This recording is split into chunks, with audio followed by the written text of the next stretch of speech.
Onyame pe ne betuma sesa no. Ti me am hu se aka ba 3 days ma hu se nyame wa sesa ade no wie. Fi se saba we MPP won ya ka moje behwe egu ni ntimi. Me ye ni matam fa ye hu ni o. Ba bia ma ye adwuma du man kan na me dada nipa. Unni matam fa hu ni. Me obi a mebu ade akwara keto akwa me ni obi atam da. Ye ne aye nye honhomofo a honhom no ye nim no. Ma ye mu hu atan. Adifo no na ese mu bu hu atan. 1 Corinthians chapter 14 verse 26 going no. Adifo no de ba anu na abaasa ankasa. Na wana aka no mu hu atan. Fi se wunyo odifo a na odifo hye nkoma nka bi. Wo de wunim na de ba nkora wo yemfa oso nkasa ada.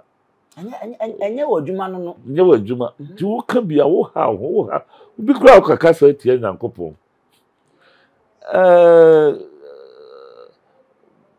Odifo Isaiah so okan 55 no verse 8 9 10 11. Nyankopon say enye makwai ne mo akwai. Enye madwene ne mo adwene.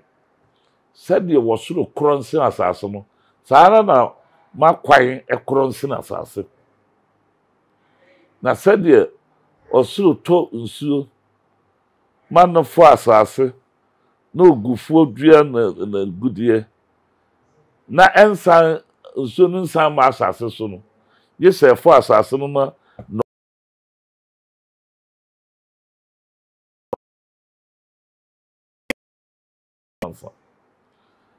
nti Nyankopon akwa na ye different from nipa de ne ye adwene se enye yie no onyame eye ketu abi ye adwene se we de bede na aye ho no onyame de no nim se aye ho abi de nipa ntimi ye no eno no oye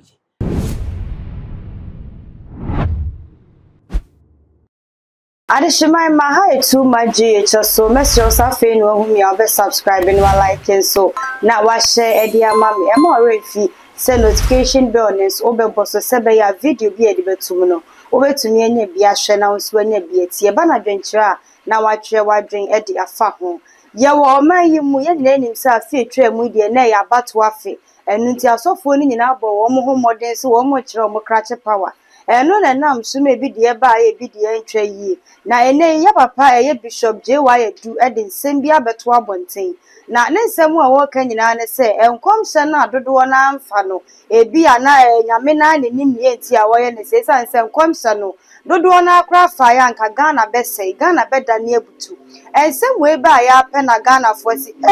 na se nyame nim se beda ne abutu ye den wo fa musoma mo kan ye sanko yi a ya chawpa na se bi kasade ena mo de beba abeto abonti ama Ghana fo nyina akoma atom yem nanso se mugina de a ene na akire se yenso ye betwe ne sere ne abasa ne apende po mesibre edi amano ye beko akwakotie nsem a Bishop JY du edi tuja na ansa na no Bishop Dr. Abednego number ene that screen ase no bomode na frɛ no bibi e fa hu mu nsem ho obebo amane ma etumi aye kama edi ama yenhwe video no emra ne ba ye beto aso onyame pe ne betuma sesa no. Ti me am hu se aka ba 3 days ma hu se nyame wa sesa ade no wie. Fi se saba we MPP won ya ka moje behwe egu ni ntimi. Me ye ni matam fa ye hu ni o. Ba bia ma ye adwuma du man kan na me dada nipa. Unni matam fa hu ni. Me obi a mebu ade akwara keto akwa me ni obi atam da. Ye ne aye nye honhomofo a honhom no ye nim no. Ma ye mu hu atan. Adifo no na ese mu bu hu atan. 1 Corinthians chapter 14 verse 26 going no. Adifo no de ba anu na abaasa ankasa. Na wana aka no mu hu atan. Fi se wunyo odifo a na odifo hye nkoma nka bi. Wo de wunim na de ba nkora wo yemfa oso nkasa ada. Enye wodwuma no. Nye wodwuma. Ti wo ka bia wo ha.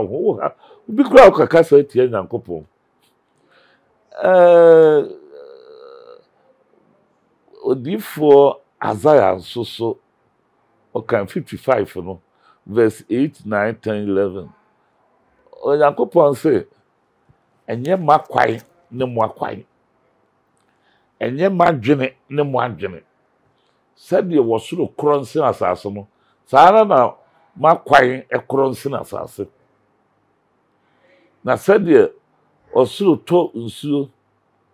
manofo asase na ogufuo dua na gudie na ensan nsuo no nsan ma asase so no yesɛ fo asase no na no baiba no saa na masɛm efiri manum ba asase so bɛyɛ yesɛ wie die nti amesoma ya no anfa nti yakopɔ akwa no yɛ different from nipa de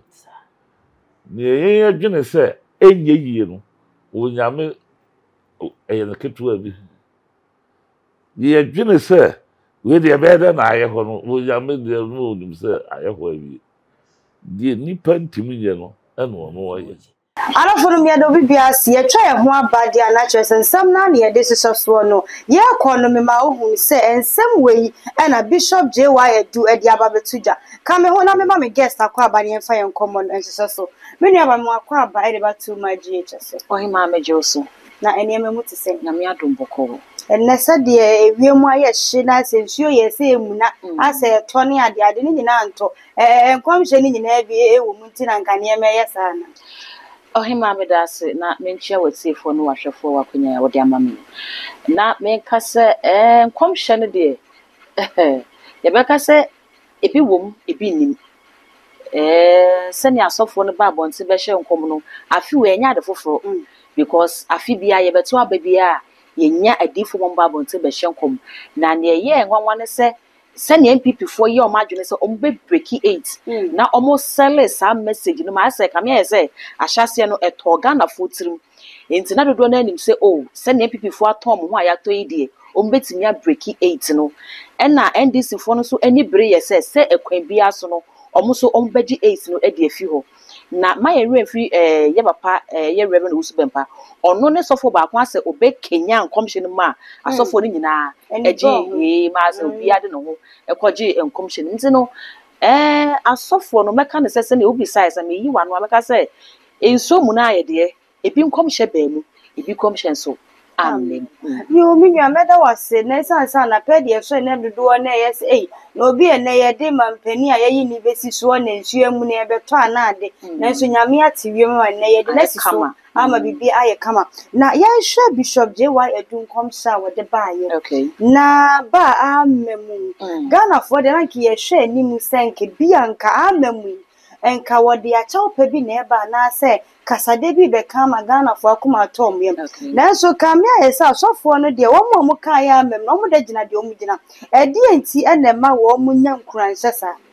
eno ne ade a eye menwanwa no tu se ne wudi kan ye no waka asem no amem ka ye hwe kwan se wo mo de chawpa eni enkyiremu bi e beto asum beto akoma so ebeba be ma ye se we bia asem no ye hu ka ana ye ka de hye nyame ana ye di yate nkachi ne hye nkom no ana edo bia ye wode ma ba omienti ene ye hye nkom de ma no ba se we mu nyina amam Bishop JY Edu de ana wo kan papa no oye sofo pani pa wache wo nyame dwuma ni ma de sa boni de ne de ma no na kaminim se papa be gya to mu se we de mati we de man ka ne yi we de mi di mate nkachi because me tietie ni interviews bia na o kire at ayonkofa eda ono ene ba omia entem enu nti no sa wo ye sofo pani na se wo ne wo ayonkofa ne political party leader bi wa ayonkofa fair enough me de bia me ka se ebra so se ye makwan ma asofo no omofo mo hunjim because ye po omo ye campaign enti be ka kire ye se woni na yonkofa nti na wo hye nkom ne de ma no but me ka kire ye se enkom hye na wa hye na amamu no yenya ye wa kire yenya ye Ghana fo na ba hye nkom ne kire ye se ye nyini no ye ni ho kwan se nkom hye na amamu a ye be kire ya adwen se sofo pani ne ka ne se sofo bi hye nkom na amamu a wuntimi nka bi because ye mfa wo so nkasa ada me ne papa na nya adwen awo kwan beso ne se kiro ne se adoma kire ne gu ahodo wo se one ne makasa fada ye so mu wu hinya sa wo be ye sofo ansa na nyame aka bibi a kiro na say ye wo mo nso so a wo se me dia asem na soma woni prasimesi si ye hwe bible mu a yo na bra nyame soma yo na se nkonko ni nko nka nyame asem enko wo dwane but nyame kire ne se o tumi sasa abere na nipa bebre wo na ede ne fa yo na so enti se sofo ne kasa me gidi ye se nka betimi ene na ya adwene wo kwan bi so kire se nyame fa ma wo a wontimi nye ho adwuma difo ne hwan difo ne wo ka asem a ebem enti se waba be ka asem Ghana fo wo mugidie ye nyina agye de sa asem na wo ka ye ne bebam mema ref so fi say politics numbers ene ye de yade no enti kame esa asofo no politicians ne hwe asofo na wo numbers na no matwie de o machi no mo ko mo ho na asofo no so afa sa opportunity no da market o mo se waba be hye nkom na nkom hye na ambamu a sa na mo ma ye de na me anim twitwire fom because ye wo mugidie ye be ye campaign no ye di sika na ye enti obi o wasa asofo no mugidie no kase na asofo ye kase abaya ye kotri nyame ye akire me bibia ntimi nsesa no osoro na asase agye atomu se ba omia ne bedi nkunim na se me ye investor na me NPP ni a me di misika be kwa support ba omia because oba menya misika enti se me gina sofo na numa asem so ko yesa investment we na se ba omia mbam na misika na hye na se oba be ka chem se me hu kwan se me ka ho asem a ene wonya adwene ya papa e ma yete ase se wo hye nkom ni wie ye no emretie bi ansa na abato ne beba so me nyame ka kire ne sense sanye bi aba ni nyina so de baba betu udwa ene nyina so agitum se nyame tumi hye wo se bi akoba bi okay wotimi sa kire wo se ekwan we so fasei bare bi anka wo kon ye ma wo se fa kwan we so but ye betimi aka cho se fa kwan we so enti onyame de owo kwan ne mre bebre wo so wo fa so ede ye ne niema na ade nti na wonte sofu yase e wo sa kwan so ni enti amente sofu na se wo sa kwan no so ne se ye san kwotworo kro na emu a nyame soma adifo ma ne ko hye nkom de Isaiah se wonye ne nsamanse na wo ba bi Ezekiel adifo no ko ka asem no Bible ne se odane na ni hwe ne ban nyame tentam ye adifo ne nufie enne nyame san ka kire se san wachi eko ba bi a mesoma o ma de me nkom hye ko ye no eko ka kire ne se o ba bewu na ko ka kire ne se me nyame me san se de mfie ni bia ka ne mfie mu Ghana asofo mu hwan ne timi be ka kire ye se enkom hye na me hye ye na ambamu no ana ma hye nkom se ba omi e befa aka 3 days am yakwakoto abai nyame se me nsan beka se mahama ne befa oze Ghana ha no ya na ebebire wo kwan mo fa so mo de te wo mo nsamase enti se osofo ne be kan bibi sa se de wo kan se obi ye investor no wa invest na at that point na wo sa ba wo kran wo se manipa ne gidie bi wo mu ani nyame mu na te aba enti ene ye ntwen enkosi bira bibia be kan fu na afa ya be kire mu se na nanka asem ne te eno sa ne ke betimi di akomato ye mu bi aba wo okay yen hwa de sei yen fa papa wo su ben pa bi kan bo ne din enyen fato ho papa yi Akufo Addo beba so o hye ne ho kom na ode ne bae NDC fo twa papa ne mpowa pa bebi ogina hwa no gina ye kosi se Akufo Addo ba 2020 o san hye nkom se Akufo Addo besan atowa so Ghana fo ye no wo mom ne na anya adwene eye no ogina ne nan so akosi se enkom hye ne ba mu 2024 ye ba beto aba ahyase no o ka se onkasa eno na amaga ne ho akoye asofo ni bu enwo ehine so me metenase because ye hwemu a anka wonno e na ye ne nyame se efise ahyase no obaye o se onkasa eye bono awankasa ekoba ase mahama ne nyame de akonya na mano no ene asofo kokko hia no eho ena wo kaka se nyame de akonya na san ama mampinde da John Dramani Mahama hwe ne ya fanye papa e wo Ghana ha hwatema ye ni reverend wo su bempa wo Ghana ha hwe kasetu a yan kan kire no wo man we mu imagine se senka ne nkom hye na mmemu aka by this month ase enso ne nyina mu no o se ne nyame aka no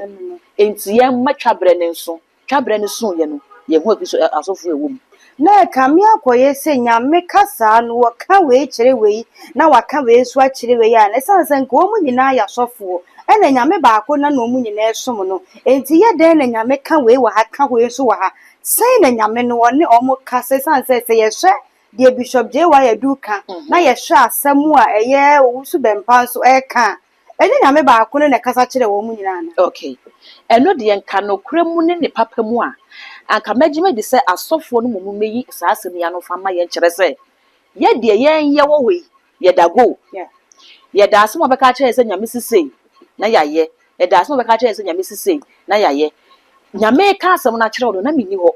wo na wo si nyame say me so nyame ya meni mu no na maka no mabo ne ho de wura kire me de ne ho adanse a kire me no mo wan ya te asese onye kontompo enipa nyina anya trofo nyame nya no kwafo eti se wo di nyame ono nkwanya no kwafo ne di be ka asem de a eye no kore enti asofo ne nyuntum se asem na wo mo kaaye no omo anka ne yi omo ehu wo de mo nka se ye ehu ye de ate nka ne hye nkom ye betem ase na se mo san ko hye nyame achi ekoye ne nyame aka no wonti ase a enka bi wo ka bi be ka se nyame a bible kra se judge prophecy enkom hye ne ba wo ho kwan se judge enkom hye na aba no wutimi yi be free because wo betimi ahia sofo bi minimo bi asofo bi ahia wa ware ne kunu te na etia wo kwala nan sofo ni hia no ka je se wa mane pa ibo manya dia bebe bi obeba na kwam bi obeko enso nipa ya ware awo ene ni kunu na etia te na ware ase bu fichi adu enso sofo ni hia no ka je ne se ma no ma pa ibo manya dia bebe bi obeba wa kwam bia obeko unya ware ntena ho na no sa no obeka ne se asofo no eye prediction no mo predict na nya prophecy eye prediction clear prediction anase se we ka se ebia mo ye prophecy forecasters ase omo hwe because on say remember we so question nkom na bi ka se na enye nkom hwe na we hu se Ghana ha no abato no eye 8 years aha Ghana abato no sa na tie eye 8 years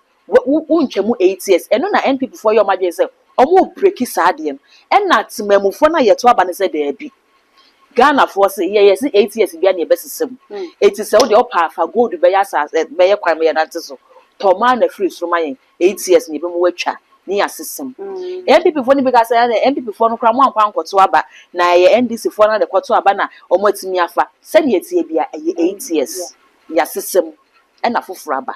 enu nti no ebra so se asofo no wo mu hu se nyame eye nyame mo fo matenka mata nyame de yehu nyame woni atenka nyame nyame pe no na wo ye enti se edru election edru football ye nhye honkom because me free me fie abo metiri mo pokwa akoto ma aba no enye honkom hye na eba besesa me eya setena na metim ne ekoso o mabrabom me yi misika ne metimi de to ne mentimi mfanto me hu eto me life bill metimi tua me my school fees metimi tua me kondo aduani bia metimi to di no na me kohwe so de akoto aba ya to aba je se nya de sofo bi dabi enti asofo no megide se bibia mu no sunsumsem wo mu de but se wo be hye nkom kete se nyame se nipa so mesi na eba hwa sofo kuku de me hye nkom de mai ba umia hwa sofo kuku de me bobo nyame din that say yes the Lord no mu de no atwato se ya na ye hunahuna se ya na ye den yi no mu de ni eno atwato se nyame na aka bibia sofo bi oga na ha ebra nipa sala ye to aba no shede mu chebe bia about 1% eko na Ashanti region enya sei na Accra region enya sei bia asofo ne kan ye nyina so ne we bem ono kra de na ye da ye to aba no enti nyame be no hu ye de kan asem no emma asofo ne ma ye fa nyame ani mu nyefo asofo ne ya ma ye de nyame ani ma twetwerefo ama ne wonni nyame ni no ne akoso wonni nyame ni biem nanso nyame tumi wo ho na se de opesa wo kan nyina ne sa asofo ne nkom hye ne ye omofia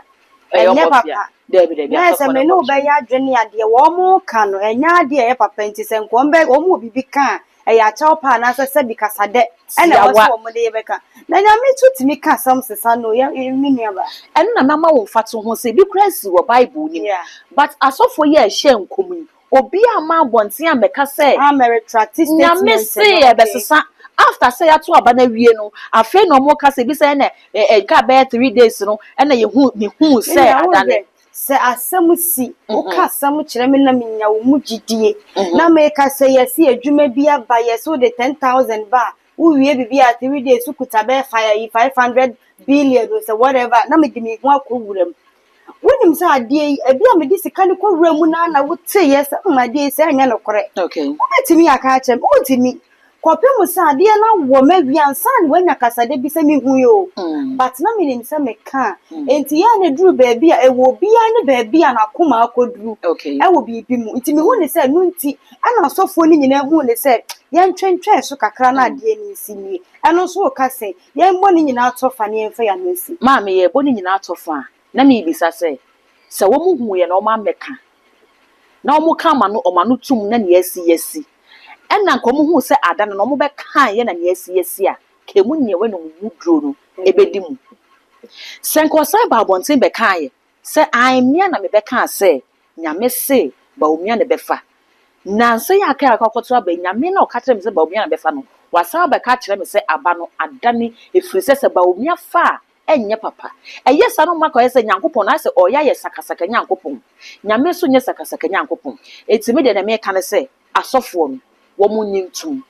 ye wo mu gide papa no wo mu ye de buo bia esefata de ma wo mu na se ne ese me koya ade na se enye na se sofo wo asore da mtimi wu se obi akobo adwaman ye etu na asan ma na ye yedi a ene sofo nyintum se enkomhye na wo hye no amem ompa chew Mabe God wani abiri yie pa na me kai wasem sere ba ko ne ade awie nsam a wo kan nyina besi asem bi so se emre bia ye papa obi nim ba bia wo hem bia fa kyem papa me yenka ngom ye yenka ye nkakra obi ni mre bi be kan se abofuo bi aba ni mokafu ni ayantafra wo kosa be kan se onyame se enye sa no wanti ni ye hwateni agana fo didi no enso ene yaje na tum yaji ni tum no kura na wo ka se emu duru a wo mu be yeduru sa be ne kura no mu pascal so fu ikura me ka me kire o se enne se wo de ye papa obi nim gina ho numu asem gina ho na se wo de enne asofo ye hye nko ma ba omia e gina ho de mo numu asem gina ho a obi nim de mu odu chen wo mu emfa ho ne ya wa nyam djuma na che Mami God me da wasizan se ma men chawo so ase de heat na ba no ansha na abewo wo me bia busia aha ena brema akwan ma ye de enkomo twetwe no nyina na wasi na ese ne nkemfu ano e ya de asofo no ye ntwentwen ye na ase na ye nta ya so yi e wo nsem bi ye ya na obo ade no e da amodi e de kire mu sanse mu a e na ye di machin kakra mo direct enti e ba ne se nsem bi ba na se chia kakra na ya akwa hadwini nti ye besere sasa ansem ni nyina na tuo betimi atwa mayen na yetumi afa ye ntuma pefrase wo man papa na Ghana nso so atimi aye o man papa pa ebusua ma refi Dr. Abednego number no nso so ne da screen ase no frɛ no bibi e fa o eye nkomhyemu se de yakokɔ okuyan sunsumu nsam ni ade no Prophet Dr. Abednego ebeboa wo ama sansem ni nyina etu atwa aha etu magh so mesro subscribe ya mesro subscribe na fe like na share video no so fama me aha na me do si just so hema e na me just so makra